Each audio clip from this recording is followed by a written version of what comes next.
Hello, everyone. Today I want to take you along on one of the most fascinating experiences from our recent girls' trip.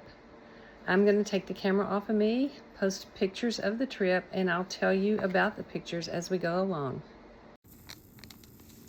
We visited the Old Order Amish community near New Wilmington, Pennsylvania, with Simple Life Amish tours. And I honestly learned so much about a completely different way of life. Our tour began at Tina's Quilt Shop.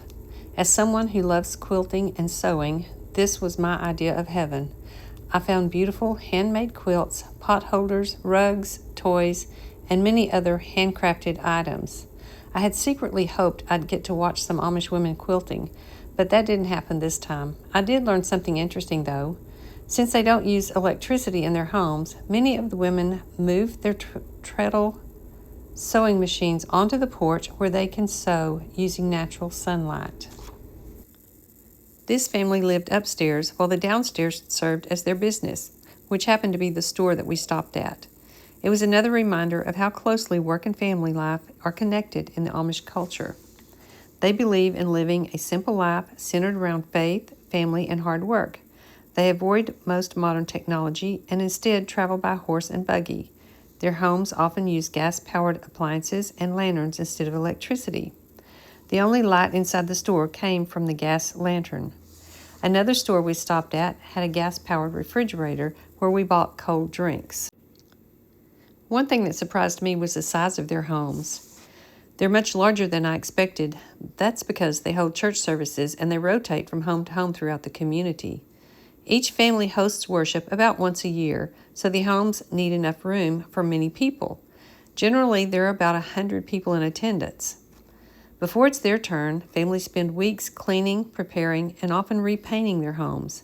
I thought that was amazing because everything already looked spotless. Their church services are conducted using both High German and Pennsylvania Dutch, while English is also learned and used, especially in schools and when interacting with visitors. One thing that stood out to me was how polite the children were. Our guide always carried candy for the children and treats for the horses and dogs, and they all know she's there. Whenever we stopped at a farm or business, the children would quietly stand along the wall waiting for our guide to greet them. As soon as she offered candy, their faces lit up with huge smiles and they were happy to come over. The dogs came to see her. They laid down, she was doing belly rubs, and even the horses made it known that they knew she was there. Monday is laundry day in the Amish community. The clotheslines stretched almost across the entire yard. I was fascinated by the pulley system they used. Instead of walking back and forth, the women stand in one place while pulleying the clothesline toward them, making laundry much easier. The Amish women also make all of their own clothing. Their dresses are simple and modest, with no bright colors, buttons, or zippers. Many garments are fascinated with straight pins. Their clothing reflects humility rather than fashion. We also visited Neil's Harness Shop, where you can purchase horse tack, boots, shoes, leather goods, livestock supplies, saddles, and many other items.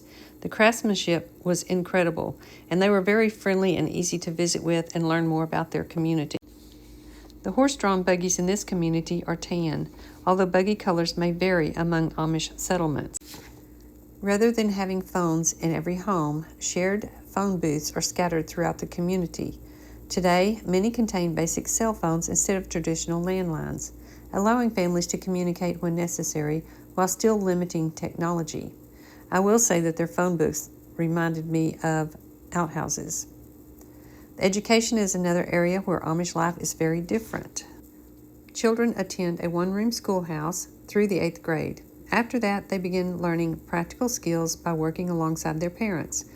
Boys often learn farming, carpentry, and other trades, while the girls learn cooking, sewing, gardening, and managing the household.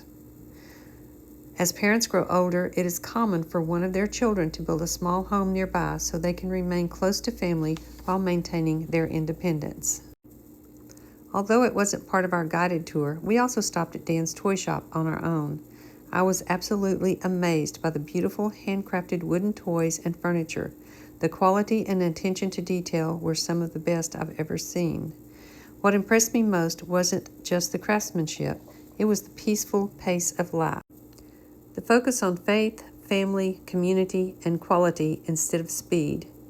Whether or not you could personally live this lifestyle, it's impossible not to admire the dedication, work ethic, and skills these families have preserved for generations. If you're ever near Pittsburgh or Western Pennsylvania, I highly recommend taking a tour of this beautiful Amish community. It's an experience I'll never forget. If you enjoyed coming along with me today, please give this video a thumbs up, subscribe to the channel, and leave me a comment below. I'd love to hear what surprised you most about the Amish life. Thank you so much for watching, and I'll see you in the next adventure.